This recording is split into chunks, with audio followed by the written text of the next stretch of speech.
Football, Amazon জঙ্গল কিংবা রহস্যময় কোনো কুমারী গ্রাম, ব্রাজিলকে নিয়ে বিশ্বজুড়ে মানুষের কৌতূহলের যেন শেষ নেই। ভৌগোলিক দূরত্ব, অর্থনীতি কিংবা শিক্ষার মান সব দিক থেকেই বাংলাদেশ এবং ব্রাজিলের মধ্যে রয়েছে বিশাল এক ফারাক। আকাশপথে বাংলাদেশ থেকে ব্রাজিলের দূরত্ব প্রায় 15,500 কিলোমিটার। সরাসরি কোনো ফ্লাইট না থাকায় কাতার বা দুবাই হয়ে ব্রাজিলে পৌঁছাতে প্রায় 24 থেকে 30 ঘন্টা সময় লেগে যায়। বিশালত্বের দিক থেকে চিন্তা করলে বাংলাদেশ ব্রাজিলের কাছে নস্যি, কারণ আয়তনের দিক থেকে এটি বাংলাদেশ থেকে প্রায় 58 গুণ বড়।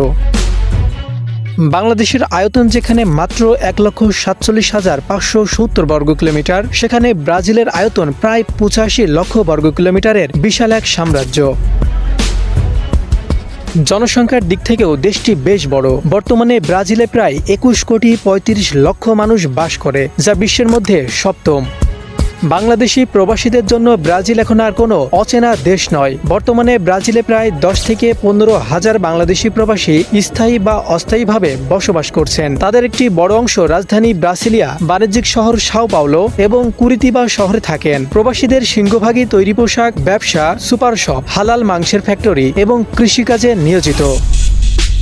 ওখানকার সাধারণ বা অদক্ষ শ্রমিকদের দৈনিক গড়াই বাংলাদেশি টাকায় প্রায় 2,000 থেকে 5,000 টাকা পর্যন্ত হয়ে থাকে। তবে কেউ কেউ যদি ভালো ব্যবসা বা দক্ষ কোনো পেশায় যুক্ত হতে পারেন, তবে তাদের দৈনিক আয় 10,000 থেকে 15,000 টাকারও বেশি হতে পারে। এখানে উচ্চশিক্ষার পরিবেশও বেশ দারুণ। ব্রাজিলের পাবলিক বিশ্ববিদ্যালয়গুলো বিশ্বজুড়ে অত্যন্ত বিখ্যাত এবং লাতিন আমেরিকার মধ্যে সেরা। বিশেষ করে ইউনিভার্সিটি অব সাও পাওলো বিশ্বের শীর্ষ 100টি বিশ্ববিদ্যালয়ের একটি এবং এটি পুরো লাতিন আমেরিকার 1 নম্বর ইউনিভার্সিটি।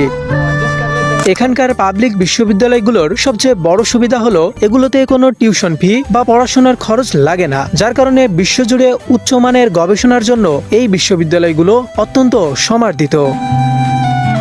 ব্রাজিলের সমাজ ব্যবস্থা ও নারী রাজত্ব বুঝতে হলে আপনাকে জানতে হবে দেশটির দক্ষিণ পূর্বাঞ্চলে অবস্থিত নয়ভা দো কর্দেইরো নামের একটি অদ্ভুত গ্রামের কথা। পাহাড়ের কোলে গড়ে ওঠা এই গ্রামটি বিশ্বজুড়ে কুমারী গ্রাম বা নারীদের গ্রাম নামে পরিচিত, কারণ এই গ্রামের বাসিন্দা প্রায় 600 জন মানুষের সিংহভাগই তরুণী ও নারী। এখানকার পুরো সমাজ ও শাসন ব্যবস্থা নারীরাই পরিচালনা করেন। গ্রামের অল্প কিছু পুরুষ আছে, তারা কাজের সূত্রে সপ্তাহের বেশিরভাগ সময়ই শহরের বাইরে থাকেন। ফলে পুরো গ্রামের দেখভাল, চাষবাস থেকে শুরু করে সব সিদ্ধান্ত নারীরাই করে থাকে। এই গ্রামের তরুণীদের বিয়ের জন্য একসময় তারা বিশ্বজুড়ে অবিবাহিত ছেলেদের আহ্বান জানিয়ে বেশ আলোচনায় এসেছিলেন। মূলত এই গ্রামের গল্পের সূত্র ধরেই পুরো ব্রাজিলের মেয়েদের সংখ্যা এবং ইন্টারনেট দুনিয়ায় চলা বহুল আলোচিত এক গুঞ্জন সামনে আসে।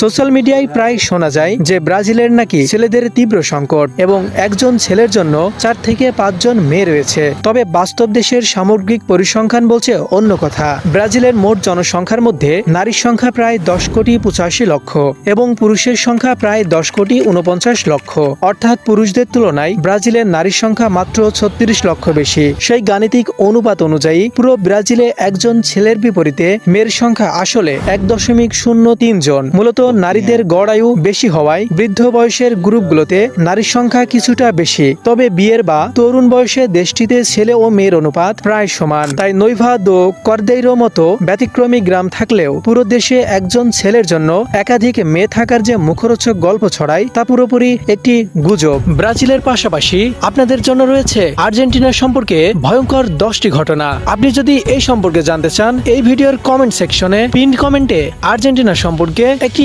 ভিডিও আপলোড করা আছে, আপনারা চাইলে দেখে আসতে পারেন সেই ভিডিওটি। দেখা হবে অন্য কোনো ভিডিওতে অন্য কোনো গল্প নিয়ে। ততক্ষণে ভালো থাকবেন। আল্লাহ হাফেজ।